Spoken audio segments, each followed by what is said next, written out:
سید نذیر حسین محدث دہلوی نے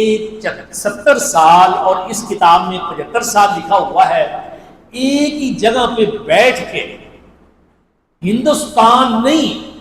پورے عالم اسلام سے یہ بڑی مایہ ناز کتاب ہے ان کی سوانے پہ، اس کتاب کے آخر میں عالم اسلام کے چیدہ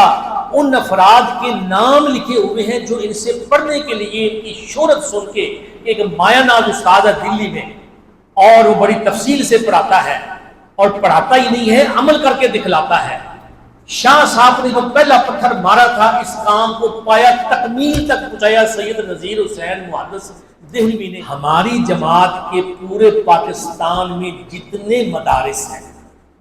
ان مدارس کے جو شیوخ الحدیث ہیں، یعنی جن کے ذمہ بخاری شریف پڑھانا ہے، میں بھی انہیں میں شامل ہوں،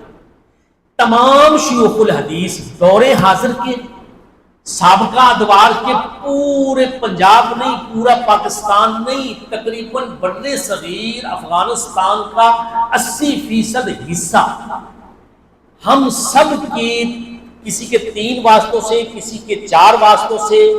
اور اگر کوئی زیادہ بوڑھا ہے اور زندہ ہے اس کے 2 واسطوں سے یہ سند پہنچتی ہے سید نذیر حسین محدث دہلوی تک۔